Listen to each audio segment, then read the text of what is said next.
Yes, so we don't come, we don't land again. And so they take land every Thursday where they bring on Ogbonge sporting activities as they happen worldwide. My name is Juruchuku Okagwe, and maybe the person where they give una all the whole happenings for Thursday on ABS Sports Splash. Well, Nations Cup don't come, Nations Cup don't go. People were getting gabastic, people were serious, people were no say, even when you give them 1 inch, they go want take 1 mile. They don't already come, carry the Nations Cup. And who will they talk about now?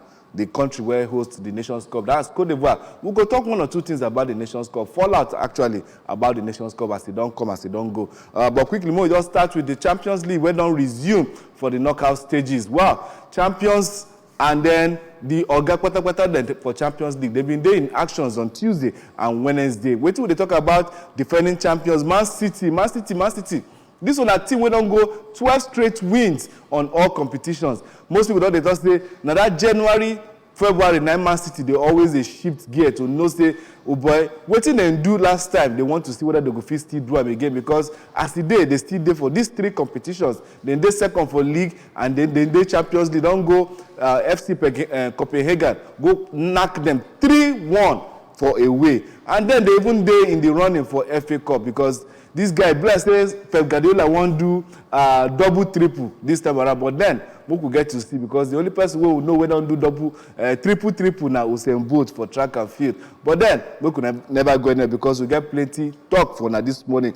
For Tuesday, for the Champions League match, where it happen for Tuesday, FC Copenhagen, where been there for home, they lose to Manchester City 3-1. That match not been easy at all because at some point when Man City been scored early for that match, people they think that this one will be like that kind 5-0, 6-0, the kind normal thing where Man City they do. But then, and the goalkeeper of Man City will be what they call him now can give small, will I say Valentine's gifts. You understand? To what they call them to FC Copenhagen. Now they come manage score 1-1. But then from there, now Man City can shift gear. Come manage, come win that match 3-1. Well, De Bruyne, since this young man don't come back on the 7th of January this year, the guy don't contribute 7 goals, 2 goals and 5 assists. Since he don't come back, that's to tell us say this guy is the reason why Manchester City they second position for league. But now where the guy don't come back, so they expect to see say the guy go there. They fire Man City to that very, very top where they sabi out today. Because this one a team where over the years, for the 6 seasons, 7 seasons, where Guardiola don't they do the wonders when they do for Man City. Now this time of the season, now they always show that they are that's Ngabasi where they get that control over where they want to make this league try to go. But then, nobody there's enough for that. When we talk about the European leagues, we definitely go talk about what Manchester City they do based on wanting to win the league, wanting to win Champions League, and probably go pick the FA Cup joiner. And for that same Tuesday, Real Madrid been play RB Leipzig, and that match no been very easy for the what do they call them? Real Madrid, as in they take call them for that their away match where they go play. Well, it took only just 1 goal. Well, they say for football, even if they anything they like half goal, bring them, we go manage them. Now so Real Madrid take end that match 1-0 away for Leipzig. Then I they do that one. But then would they believe say this result as they take this so you don't give Real Madrid, will I say one little chance? They say that 1 chance that they don't get so to take know whether they go take her to the next level where they won't go because this one are the people where to say Champions League now they are bet right because they don't win and what 14 times they look for the 15th one.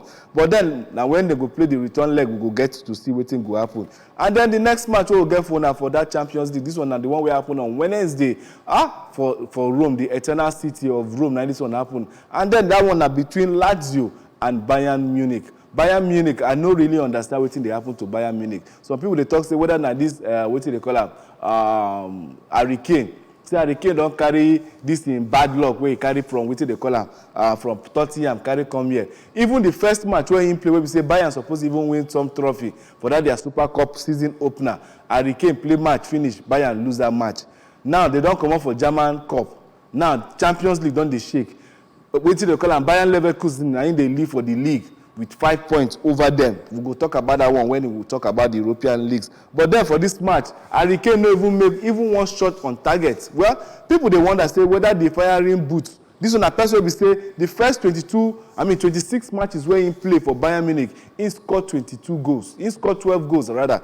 Now, he don't go 6 matches, 12 matches, get only 6 goals. But to some strikers, that one na very good performance. But not for person where they like Harry Kane. This one a person where we say the GPRS to the 4 corner of goal post, the young man Sabian. But then, can we say that Bayern Munich, they struggle with this kind of result where then they get? Because they lose, last 5 days ago, they lose to, which they call it, their arch rivals for league, where be Bayern Leverkusen, where they coach, where Alonso Naim be their coach.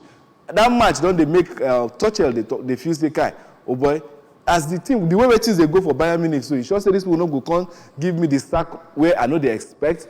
Because this man don't lose 10 matches in 43 matches where he done the handle. And then the last person where we handle this team no been lose that kind of match. And even though that man played 85 matches for Bayern Munich, he lose less than the amount where this guy don't lose so far in just 43 matches. Now on a question where we say the management of Bayern Munich suppose they look into to know whether Tuchel na the right man will go take them to that promised land where they really get, because they need to win Champions League.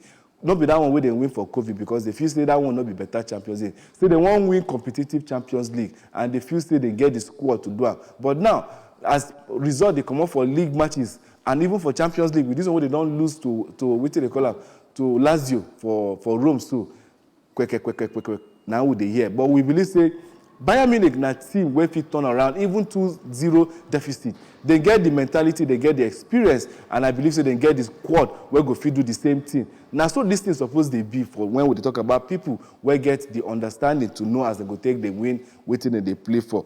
And then on that same Wednesday, we been get Kylian Mbappe team where be PSG. Them are real to say that been play. Well, sometimes they say, not be who call police, now they win case. Now, waiting actually happen for this match, because Real Sociedad had been start that match on fire, believing say they get waiting it take where they go take win this match, or even at least get something, a good point for them. But then, it no happen like that, because Kylian Mbappe and his teammates, the Thursday guy, it no go be like that too, because at that point, when they just get the first opportunity where they just get for that match, they just manage to pick the goals where they need before Bakola now can score the second goal where they score for the 70th minute above. But then, this one is still first leg when they talk about round of 16 knockout, because now we go know the people where really get waiting it take to go further, because we believe say Man City already don't get very, very huge advantage. After that, they are 2-3-1 defeat of FC Copenhagen. That one are 2 good margin, and they take the win for that place. And then I believe say Mbappe. When we talk about Mbappe, PSG don't get one of the worst capitulations, if I still make I speak Oyinbo, what we don't experience for Champions League. This one a team where don't go 4-0 up, can't lose 5-1. Now team where don't they 3-1 up, 3-0 up, can't still lose 4-0. So 2-0 up against Real Sociedad. I'm not sure say PSB, but they think say they don't reach promised land, because as this thing they so, I don't know whether they get one who the way they over them. They really need to go to that next match and make sure say they see them off before they go begin to celebrate their next what they call it, how their next outing supposed to be. But that one now the matches where we get where they happen for a year. But then as they don't take happen, so I know say pundits out there go they feel say Bayern Munich still get waiting it takes to make it to the next round. Harry Kane feel the fire on all cylinders now, but then we could believe say waiting in don't do before, waiting they know them for, and waiting make Bayern Munich come out, spend that money where they spend to collect them. Definitely, maybe when they go the return leg for their own Bayern Arena, they go definitely know what thing they go fit do to take on that result around. Then for Leipzig and Real Madrid, we definitely know say this one where we say Leipzig they go back to Real Madrid and home. No only God know what thing go fit happen, because Real Madrid, as then they top their league, they just say this is not time for consolidation. When other people they do waiting they do. These people just they focus with that. Ogbologbo henchman, what they call Carlo Ancelotti. The man sit down there, they pioneer things, they make things they happen. With Jude Bellingham, where they sign over the season, the guy did the fire on all cylinders. We believe say anyhow, come the next round, we will definitely go know the people who go down the choke head for quarterfinals, because other matches still they come up next week. We'll go give you the update on that one for our next subsequent edition. And quickly, we could go tell us say champions AFCON don't come, you don't go. We see as the thing take come. Everybody talks say this AFCON, the team really did very, very interesting, because they were shock results. They were brilliant performances. Make I even talk, you understand? Because if I talk through, nothing will happen here, because teams where we don't even expect to even shake any person, to shake feathers, we see them really perform for this AFCON. And we say kudos to Africa, because Africa don't really they show. And on the other side, where even the European teams, even Jose Mourinho talk and say, guy, say if there's anything where they impressed about, now the officiating for this AFCON. All this issue where they get with Premiership, La Liga, with VAR and the rest of it all, we know really to see them. But then, since we talk about AFCON, you get news when not too sweet, where we say the Golden Boot winner for AFCON will be Nsue. They don't get suspended, with Emilio Nsue. They suspended by his own federation. Talk say him be the show act of indiscipline. Well, they don't really give us details of that act of indiscipline. But then the story where they say the club, the country don't suspend their captain, where be Nsue. They talk say the 34-year-old where be golden ball winner. Talk say he get some issues of indiscipline, and not be only him alone where been get him. He get one of his teammates too, El Salvador, where been get that same thing, because they say the guy been get small begin with police for Cote d'Ivoire, and say that kind of thing not be the kind of thing where they need their country, Equatorial Guinea, to they get issue. This young man been score hat-trick for that their Equatorial Guinea 4-2 win against Guinea-Bissau, and he can add 2 more for that their match where they play against Guinea-Bissau, then 2 more for the 4-0 where they give the host nation. But then they say the FA of their country, they talk say 28-year-old El Salvador, where being Nsue in teammate, self get on several incidents where happen for Abidjan. That one now waiting happen with the Ekelebe of that country. But then they say until further notice, pending investigation outcome, say these 2 players, even though say now experienced players where the team get, stay then they suspended for now. Well, wait till you go talk. Experience not be the issue. No mean say because say you be one of the experienced players, you go now go tournament. Congo, they get issues. Me, I support to any person who do the right thing, make FA, make them sanction them appropriately, but after due investigation. And still on this fallout for waiting the happen for Nations Cup, you get one other guy, where name now Crepin and Diatta. This one is Senegalese forward. For that match where they play against the host nation, for that they are knockout, the young man begin they talk all things were full for him mouth. Say no like waiting happen for this match. Say be like say the officiating be favor the host country. Now in FIFA to say, guy, you need to bring verification, you need to bring proof to say these things where they talk, say you they talk and say based on say now waiting actually happen. If you not get them, better sanction now go hit you. And now waiting CAF come out to stammer this young man. They say they stammer with 4-match suspension, with 2 suspensions to hold, you understand, concurrently, and then say he go miss 2 official matches for in country. And then they come hammer down $16,329 where he supposed to pay for all these things where in there they talk say, for this tournament where people they talk say officiating this sweet, even Jose Mourinho and some other pundits, European pundits, they talk say this, say they supposed to even give kudos to African officiating. You understand? Now somebody come to say because the team lose out to the host nation, say Magomago they say no. Now he have to say no. We no go fit take this kind of thing as he take it like this. Now they sanction the guy,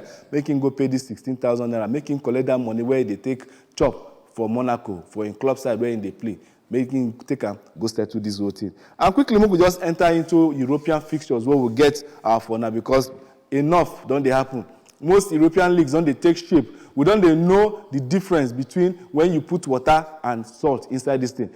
Separation don't they do. Big boys don't they take their spot for inside the league. Would they see as they take go for Spain? Would they see as they take go for La Liga? For Premiership, even Bundesliga. Everything don't they happen. Everything don't they take shape. But then nothing is cast in iron. Now until the last day, the final whistle, as it take happen for Bundesliga between Dortmund and what they call them Bayern Munich, where we say now the last day of the league. Now in decide who go winner. But that one never reach as it take day now because we never still reach that end. But for the fixtures we will get for Bundesliga and for the league table this weekend, a whole lot they happen. Bayern Munich, where they struggle, where they don't lose 2 matches back to back, they lose to 3-0 to Leverkusen. Now can lose to what they call Ciro Immobile's Lazio for Champions League. They get enough matches to play to see whether they go fit bounce back to come continue waiting they do. Because as the day for Bayern Munich, this one a team where we say They don't win Bundesliga 11 straight years. 11 straight years.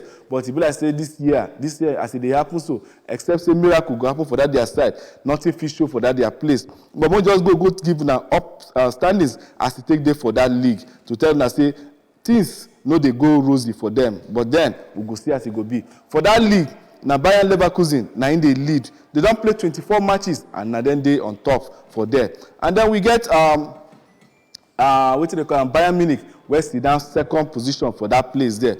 They manage the second position. But we could see what will happen with the fixtures where they get over the weekend, yeah. Because Cologne, they take on Werder Bremen, and that match supposed to happen tomorrow. And then we get Hoffenheim, where they take, Leverkusen, they take Heidenheim, and that match, they happen on Saturday. Then Mainz, they take on Augsburg. And then we get Wolfsburg, where they take on Dortmund. That one are the real match we're supposed to come up. And Darmstadt, they take on FC Stuttgart. While Hoffenheim, they take on Union Berlin. That one are the things as they take happen for the Bundesliga. And quickly, we could go tell now, say, as the table take day for Premiership, we could just go show now waiting happen for Premiership the other day. For Premiership, when they see am say Chelsea, sleepy Chelsea, let's say they wake up against Crystal Palace the other day because they lose that match 1-0 before they can come back and win the match 3-1 for that their game. And then we see where Aston Villa been lose 2 consecutive matches, even though they won now for FA Cup. They lose 2-1 to Manchester United. And then West Ham, I get them before no be property. The last time where these two sides been meet, they been followed the people when knock Arsenal come out for top of the table when they beat Arsenal 2-1. Now Arsenal carry annoyance, revenge. Monday Hammer carry come West Ham. After all, their name na Hammer. Now Hammer hammered them with 6-0 for that match. Bukola Saka been scored 2 goals for that match. Superlative performance what the guy give for that. And then still on waiting they happen for the league, European leagues. We just give an update on waiting they happen for Serie A. Serie A update, we say Inter now still day on top for that their league there. Inter they manage day on top. They want to see whether they go fit win this league again because not be all these things where Napoli they do. Thinking say they get golden boy Victor Osimhen. But if you get Victor Osimhen, can't start 2 coaches. Even the coach will even win the league, no day with him again. That means say a whole lot go need to happen and now waiting in the summer for that. And quickly, then they 60 points after they don't play 23 matches. And then next on their line now, person Juventus. We all know the old lady. The old lady don't they show say they still get waiting it take to ruffle a few feathers in this what do they call that in this league. And then Milan, even though they distant 3, but then league performance and league standing still there. Then they 3rd position. They don't play 24 matches and they get 52 points. Where they still down there. Atalanta they further down. They get 42 points after they don't play 23 matches. And Bologna they 42 points for that league. Roma where start Jose Mourinho. Talk say, well, Jose, your time for us don't pass. We look for another person where go they do them. And then the young man where they don't carry come make they take over from Jose. The young man has been doing well. They don't win some matches and then they are climbing up from that 9th position where they mean day where they sack Jose Mourinho. They don't come up to 5th position. That's to tell you say there's always a right time where you're supposed to actually change your coach, your coaching crew, and then to get the desired result. And then Lazio, even though say they beat what do they call her? Bayern Munich, then they 7th position for that league. And quickly, we could just touch light on the league standings for La Liga. Telling us, say, as they take day for La Liga, so Real Madrid day after they beat Girona, will be their nearest, hottest pursuer with 4-0 for that their last match. People been the time and say whether na be the latest Clasico, what could happen for that part of the country. But then Real Madrid should say, guy, we don't want to lose sight of this thing. Small team like Girona, what thing won't happen? They won't come here and come beat us because say teams know they work out for Barcelona and the rest of them. So Real Madrid been maintained, show their stuff that when they be meet Girona, beat them 4-0. So Real Madrid did the top La Liga with 61 points, while Girona did 2nd, they on 56 points. And then we get almighty Barcelona where they are 3rd position with 51 points. 5 points adrift of Girona. Whether they go fit catch that one up, well, time go tell. In football, you never can say anything can happen at any given time.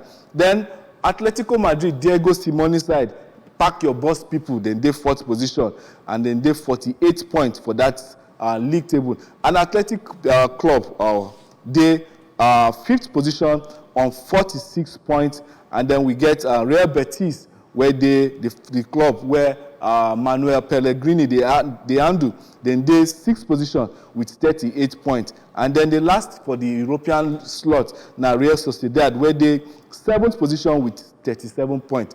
A lot fit still happen for this La Liga fixtures as they take season. For the matches where they play, Villarreal they play tomorrow against Getafe. Then the one where they play on Monday, Almeria and Athletic Club Bilbao been play 0-0. Sevilla been play 1-0 against Athletic Club de Madrid. Then Barcelona been beat Granada 3-0, where carry them come up to that 3rd position where they did. And then Getafe been beat Celta Vigo 3-2. This match was do me, I do you, God no vex. And then Mallorca been day 2-1 better than Rayo Vallecano. Now so the team take day for the La Liga standing there. Quickly more touchlight on the matches where they play for what they call them for Serie A. Juventus and Udinese been go. Juventus go collect 1-0 from them, and then Atalanta beat Genoa 4-1 for that their match, and then Inter and Salernitana they play tomorrow, and then Torino and Lecce too they play. Milan been managed 1-0 over Napoli for their last match, and then Bologna been beat Fiorentina for their own match. Now so the standings take day. Now waiting make the leagues don't they take shape and everything don't they look like it's supposed to. Well, make una just know say for person where we say as you they watch your sport, as you do your sport, everything not supposed to be resulting to violence. But then we will still say congratulations to the Nations Cup, the organizers, and even to the eventual winners of this last Nations Cup. It really should open our eyes to see, guy, preparation are the key thing to succeeding in anything way they do in life, be it sports or even that job way they do. If you prepare well, definitely, there is every chance that you go succeed in that thing way they do. But if you don't prepare well, now waiting they happen to people who don't prepare well, now the kind of thing where Ghanaians come off for streets, they talk about yesterday when they protest for their country, say they don't like the way where football they take go for their country, say corruption no they agree, the right people enter to the right place. And say sports now one thing where they unify country. Sport now one thing where we say people know they take, remember say hardship really day. But when the Ghanaians fans been protest, they say 2 Nations Cup back to back, their country no even come off for group stage. Now the kind of way they want. This one one time giant of Africa when it has to do with AFCON. They don't win 4 AFCON even before some teams even win 1. Now Cote d'Ivoire don't day 3 and them they still day 4. So this kind of not be the kind of way they want. So their effort just say make they no worry, say they go look into the issues as they take the apple for that country. And then to the host nation, we spend 1 billion to take host this Nations Cup. Well, we say congratulations to now. You know easy to host, you know easy to emerge champions. And to Super Eagles, where manage comes second. Well, we go still say next time, we gonna do better. Because even una no say nobody been given the chance. Well, on that note, I will just say today we go come to the end of today's Sports Splash. I still remain Juruchukwu Okagwe telling you, keep sporty and make you know say as you take do your sport, make your mind a day for everything way they do. Thank you. I don't waka.